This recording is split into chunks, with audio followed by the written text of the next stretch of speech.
ጤና ይስጥልኝ እንዴት አላችሁ?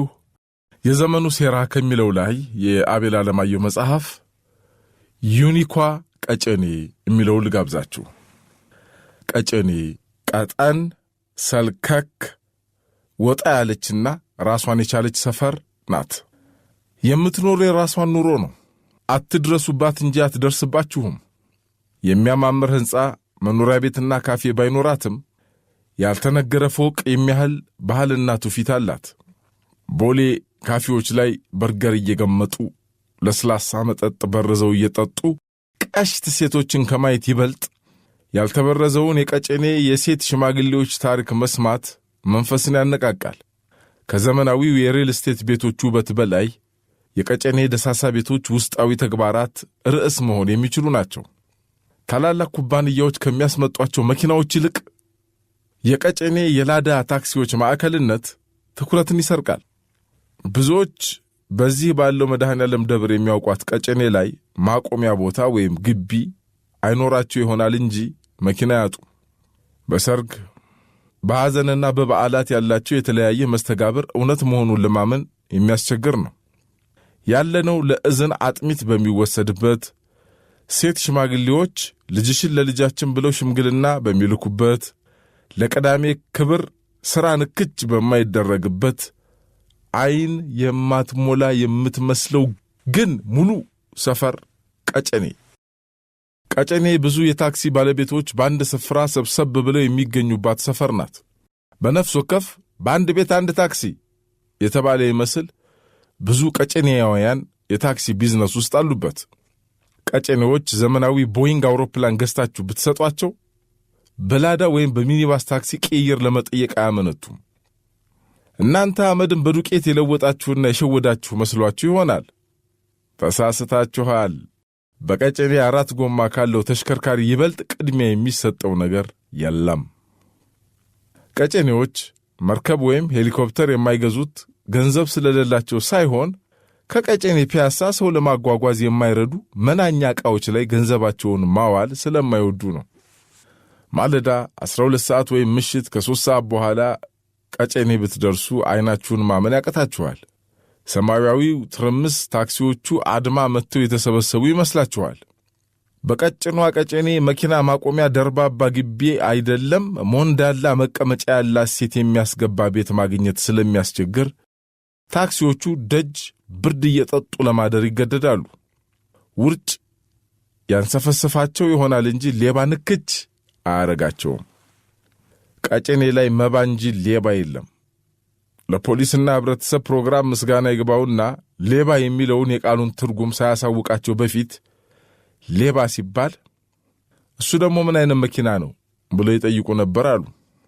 ሲቪል ሰርቪስ ያፈራቸው የካድሬ ልጆች የሚማሩበት ትምህርት ቤት በሌ ቃል መስርቱ ሲባሉ ሌጋሲ ይላሉ። የሶማሌ ተራ ሕፃናት ቢጠየቁ ሌባ አበበ ጸዴ መኪና ሌባ ነው ሲሉ መልስ ይሰጣሉ። የቀጨኔ ሕፃናት ግን ዩኒክ ናቸው።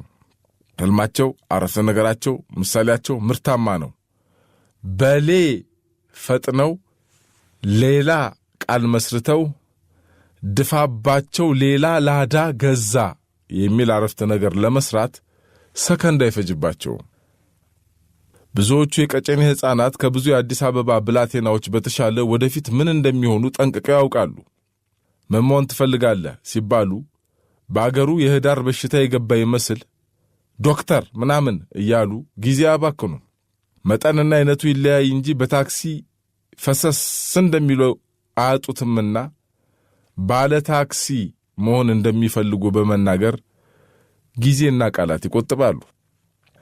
ተክለ ሃይማኖት አብነትና ፒያሳ አካባቢ ባንክ በር ላይ መኪና አቁመህ ብትገባ ስትመለስ ስፖኪዮ የውሃ ሽታ ሆኖ ይጠብቅሃል። ሌቦቹ አምላካቸውን ካልፈሩ ለአራት መኪናህን ተሸክመው አሳቻ ቦታ ወሽቀው ይበልቱልሃል። ቀጨኔ ግን የሥራ አመል እንጂ የእጅ አመል ሲያልፍ እንኳን አይነካቸውም። የመኪናህን በሮች ሳትቆልፍ ብትሄድ ዝንቧን እሽ የሚልብህ የለም። እንደውም አጣቢዎቹ ካገኟት ቁልፉን የተወው ትታጠብል ይሆናል ብለው ፏ አድርገው ሊጠብቁ ይችላሉ። ቦሌ አየር ማረፊያ እንኳን ደህና መጣችሁ ሲሉ እንግዶችን ተቀብለው ከቤተሰቦቻቸው የሚያገናኙት የብዙዎቹ ቢጫ ታክሲ ባለቤቶች ቀጨኔዎች ናቸው። የታች ሰፈር ልጆች ባጠኑት ጥናት መሰረት ብዙ የሀገሬ ወጣቶች አካላቸው እንጂ መንፈሳቸው ያለው ውጭ ሀገር፣ በተለይ አሜሪካ። ቀጨኔዎች ግን በላዳ ወይም በሚኒባስ ተሳፍሮ አሜሪካ መድረስ ስለማይቻል የውጭ አገር ጉዞ ህልም የላቸውም። ይህም በታክሲ እንደማይደራደሩ ያላቸውን ቁርጠኝነት ያሳያል። ከአጎራባች ሰፈሮች ጋር እንኳን ጉርብትና ሲመሰርቱ ሰፈሮቹ በታክሲ ላይ ያላቸውን ብርቱ አቋም ካጤኑ በኋላ ነው። ለዚህም ነው ለሌሎች የታክሲ ሙዚየሞች መቀጠያ፣ ሾላና ችሎት ዕውቅና ሰጥተው ጎረቤት የሆናቸው። ከላዳው አለፍ ስንል የቀጨኔ ጋብቻና የሴቶቹ ሽምግልና። የቀጨኔ ጋብቻ ሂደት ሐውልት ቢሆን ኖሮ ዩኔስኮ በቅርስነት በመዘገበው ነበር። ድንቅና ለየት ያለ ነው።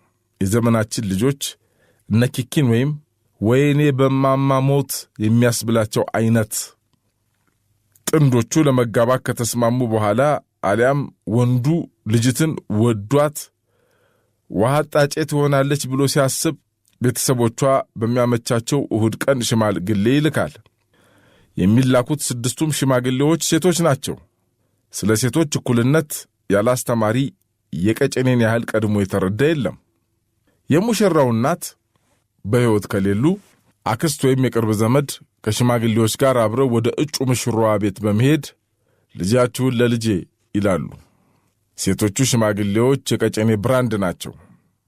እዚህ ሴት ሲበዛ ተመርጦ ለሽምግልና ይላካል እንጂ ጎመን አይጠነዛም። እዚህ ጎመን ከማብሰል የማጀት ችሎታቸው የበለጠ በማተጫጨት የሰመረ ሽምግልናቸው የሚደነቁ ሴት አዛውንት ይበዛሉ። ሴቶቹ የሚያተጫጩት እንባፍስሰው ለምነው ሳይሆን አሳማኝ መስፈርት ደርድረው ነው።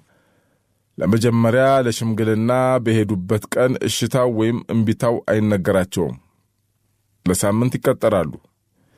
እንዳሁኑ ጊዜ ጥንዶች አስቀድመው ተስማምተው ይቀርና በቀደሙት ዓመታትም ቢሆን ሽማግሌ ከተላከ የሴት ቤተሰቦች እምቢታ እስከዚህም ነው አሉ።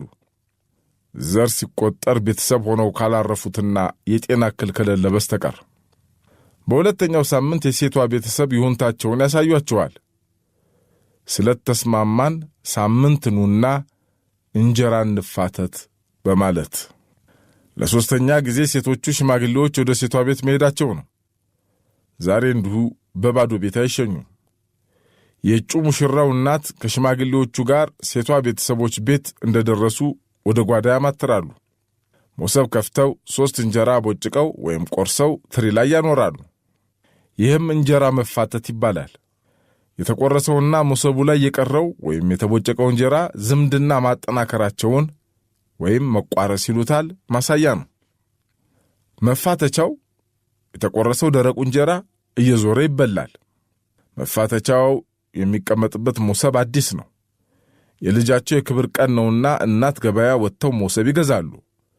ምን ያጣ የነጣ ቤተሰብ ቢሆን ባሮጌ ሞሰብ እንጀራ አይቋረስም። እንጀራ ከተፋተቱ በኋላ ግብዣው ይቀጥላል። ያላቸው ከሆኑ ሞቅ አድርገው ይደግሳሉ። ይበላል፣ ይጠጣል። ጠጅና ረቄው ቀርቦ መስተንግዶ ይደራል። ሴቷ በፈቃዷ ያለ ሰርግ ወንዱ ቤት ገብታ ከተጠቃለለች ቀጨኔዎች ልጅት ተጠለፈች ይላሉ። ምን እንጀራ ተቋርሰው በቤተ ክርስቲያን ሥርዓት ጋብቻ የሚፈጽሙ ጸበል ጸዲቅ ነገር አድርገው ጎረቤት ዘመድ አዝማድ እስካልጠሩ ድረስ ጠለፋት መባሉ አይቀሬ ነው። ጠላፊ ወይም ወንዱ በሴቷ ቤተሰቦች ዘንድ ቂም ስለሚያዝበት ደጃቸው እንዲደርስ አይፈቅዱም። እርግማን ሊያሽጎደጉዱበት ይችላሉ። ስለሆነም ለምን እንደ ጠለፋት የሚያስረዱትን ሽማግሌዎች ልኮ ይቅርታ መጠየቅ ግድ ይለዋል። ሽማግሌዎቹ ይውለዱ ይክበዱ ቂም አትያዙባቸው ሲሉ ይማልዳሉ። ቤተሰብ እሺ ካለ ነገሩ በዚሁ ይቋጫል፣ ሰርጉም ይረሳል። ባል ማሩኝ የሚለው ታዲያ እንዲሁ በደረቁ አይደለም። በአዲሱ ጎጆ ዶሮ ወጥ አሰርቶ ጠጅ አቅርቦ የሚስቱን ቤተሰቦች መጋበዝ ግድ ይለዋል።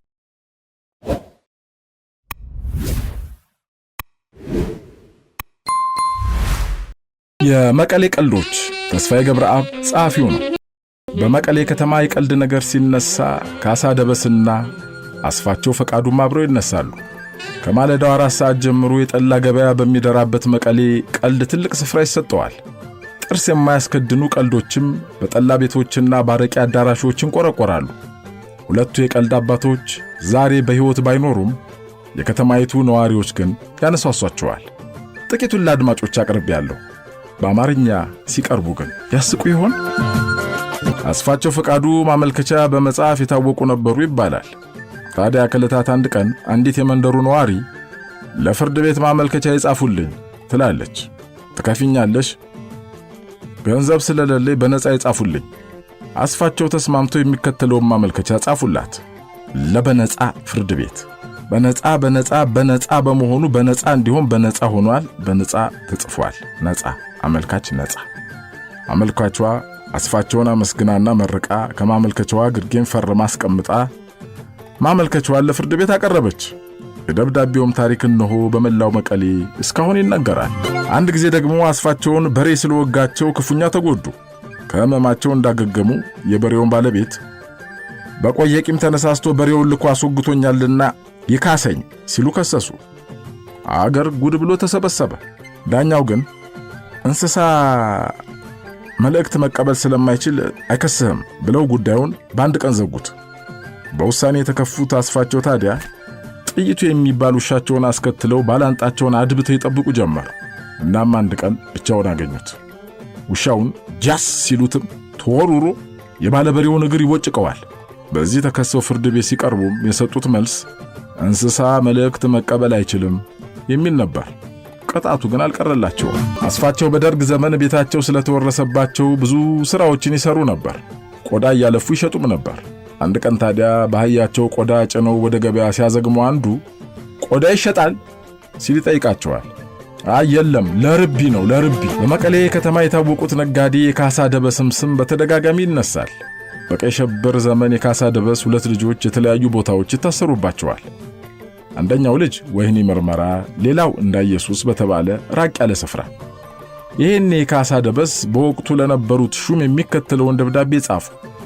ያለኝ የምሳ ማመላለሻ ሳህን አንድ ብቻ በመሆኑ 2 ልጆቼ ከተቻለ በአንድ ላይ ቢታሰሩልኝ፣ ካልተቻለ ግን አንደኛው ቢገደል። ይህ ደብዳቤ የደረሰው ሹም በደብዳቤው ተገርሞ 2ቱንም ልጆች ፈታቸው። በዚያው ሰሞን መቀሌ ከተማ መጠጥ ቤት ውስጥ አንድ ወታደር ከሲቪሎች ጋር ተጋጅቶ ይቆስላል። በዚህ የተነሳ ከተማዋ ስትታመስ ታድራለች። ወታደሮቹም በየቤቱ እየዞሩ ያስሳሉ። ፈታሾቹ ካሳ ደበስ ቤት እንደደረሱ ክፈት። አልከፍትም። አንተ ስቱፒድ ክፈት። ደግነዋ ስቱፒድ ከመጣችስ ከፍታለሁ። በዚህ ጊዜ ከፋቾቹ አንዱ ካሳ ደበስ መሆናቸውን አውቆ ያ ቀልደኛ ነው ባካችሁ ተውት ይላቸዋል። በር ሲደበድብ የቆየው ወታደር ቆይ አንተ ስቱፒድ ሲነጋ እናገኛለን ብሏቸው ይሄዳል። ከዚያ ካሳ ደበስ ማልደው ቤተክርስቲያን ሲያስቀድሱ መከፋታቸውን ከፊታቸው ያነበቡ ጎረቤታቸው ምን ነው ደህና ማላደሩ ሲል ይጠይቃቸዋል። ምን ደህና አድራለሁ ስቱፒድ የምትባል በሽታ ስታሰቃየኝ አደረች እንጂ አሉ። የካሳ ደበስ እዚህ ላይ ይብቃና ወደ አክሱም ቄስ ምህራይ ወልደ ዮሐንስ እንሂድ። ምህራይ ወልደ ዮሐንስ በዘመኑ ቀይ ሽብር የኢዲዮ አባል ተብለው ይታሰራሉ። ፖለቲካ አላውቅም ቢሉም ግን ሰሚ ጠፍቶ ሌትና ቀን ይደበደባሉ። ከሳምንት በኋላ ግን እብድ ናቸው ተብሎ እንዲፈቱ ተወሰነ። ሲፈቱም በድብደባ በጣም ተጎድተው ስለነበር የፖሊስ መርማሪው ሰው ግን ምን ሆኑ ብሎ ቢጠይቆት መኪና ገጨ ይበሉ ይላቸዋል። ምህራይ ወልደ ዮሐንስም ከተለቀቁ በኋላ መኪና ገጨኝ እያሉ መናገር ጀመሩ። ታዲያ አንድ ቀን ሰው በተሰበሰበበት ከተማ መሃል ከመርማሪ ፖሊስ ጋር ይገናኛሉ። ይህን ድምጻቸውን ከፍ አድርገው ጣታቸውን ወደ መርማሪው ፖሊስ በመቀሰር የገጨችኝ መኪና መታለች፣ ዞር በሉ እንዳትገጫችሁ ገለል በሉ አሉ ይባላል።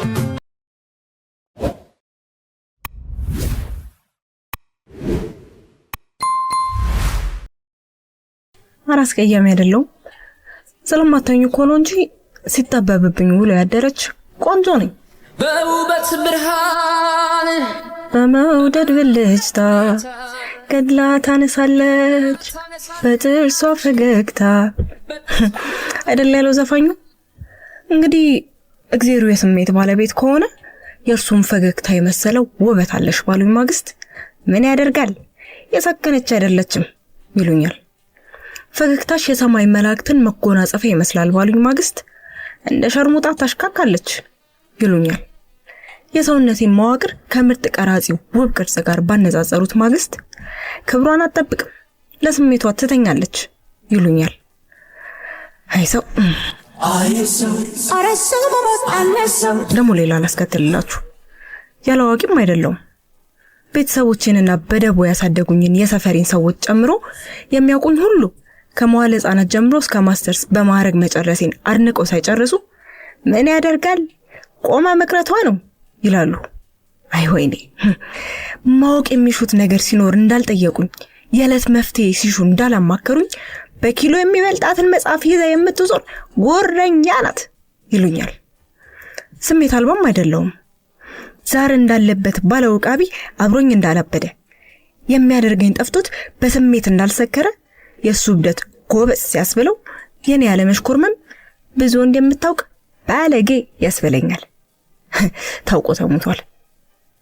አመላቢስ አይደለም። ግልጽነቴ ደንቆት አንቺን ያገኘው እንድ ፈለው አፈሰ ባለኝ ቅጽበት ለምን ታዲያ አንተ አታፍሰኝም ስለው ሴት ልጅ እንዳትልም ይለኛል። እሱ ወይሰኔ አመል የሌለን ፍርዱን ለእናንተ ልተው። አላማኝ አይደለሁም። ሃይማኖቴ ፍቅር ነው። አላህ የሰውን ልጅ ሁሉ መውደድ ራሴንም ወዳለሁ። ለዛ ነው ሌሎችን የሚወድ ልብ ያለኝ። ለራሱ ፍቅር የሌለው ለሌላ ተርፎት የሚለግሰው መውደድ አለው ብትሉኝ ያንቀኛል። በሰውኛ ልኬት ሰውን የመውደድ ጣሪያ ራስን ከመውደድ ልክ መሆኑን ለማሳየት ይመስለኛል ክርስቶስ ከሕግ ሁሉ የበላይ ሕግ የትኛው መሆኑን ሲጠየቅ ባልንጀራህን እንደ ራስህ ውደድ ያለው።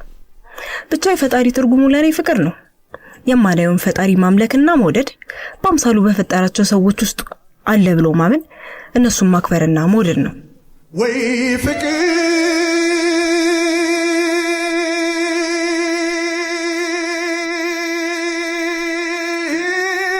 ያለ ሰላካል ፍቅር ከክፋት በብዙ የራቀ ነውና ለክፋት የሆነ ልብ የለኝም። አሉ ግን አንዳንዶች እንደነሱ በሃይማኖት ካባ ራሴን ደብቅ ያለ ማስመሰሌን እያሙ እዛው ካባቸው ውስጥ ይደበቃሉ። በልባቸው ጠብታ ቀንነት ሳይኖር ለፍቅርና እግዚአብሔርን ለመፍራት የሚኖሩ ያስመስሉታል። ድንቄም ጽድቅና እኔ ግን ከክፉ ልብ ከመነጨ ምርቃት ይልቅ በአንድ ልብ ከቅን ልብ የሆነ እርግማን ይሻላል ባይ ነኝ። አረ ብርጉድሽ ቀርቶብኝ ፈስሽን ባያሽልኝ ትልነበራ አክስቴናኒ። ንፉግ አይደለሁም። መስጠት ከመትረፍረፍ አንጀት የሚፈልቅ ወይም ደግሞ ከመብዛት ማዕድ የሚዘገን አሊያም ከመበልጸግ ማህፀን የሚወለድ እንዳልሆነ አውቃለሁ። መስጠት ከመንፈስ እንጂ ከሌላ ዕውቀት የተጋባ መክሊትም አይመስለኝም። ያው መክሊት ያልኩት መስጠት ከመግባር ስለሚልቅብኝ ነው። መስጠት በትርፍ ካርዶች የምትቆመርበት ሲሆን ግን ለሰማዩ ጽድቅም ለምድሩ ብድራትም መብቃቱን እጠራጠራለሁ። በየዕለት ልመናዋ የምሰጠው አታሳጣኝ እያለች የምትለምን ልበ መልካም አክስት ናት ያሳደገችኝ። ያራዳ ደንባራ እንዳልመስላችሁ። ባህሌን አክባሪ መሆኔን ባወደሱ ቅጽበት እናትና አባቴ ባወጡልኝ ስም ባንቺ ወግ አየሁ ሲሳለቁ ሰማቸዋለሁ። በርግጥ ቤተሰቦች አንዳንዴ ከ10 ተከታታይ ወንድ ልጅ በኋላ በየደብሩና በየደጀ ሰላሙ ተደፍተውና ባዋቂውና ውቃዊው ቤት አፈንድደው የወለዱኝ ሴት ልጃቸውን እንኳን ለግለሰብ ለሀገር አረምን ለሀገር ለሃጉር ራሱ የሚበዛ አርፍተ ነገር ስም ከነተጎታችሁ ማንዘላዘል ውዴታ ነው ጥላቻ በያሰዋለሁ።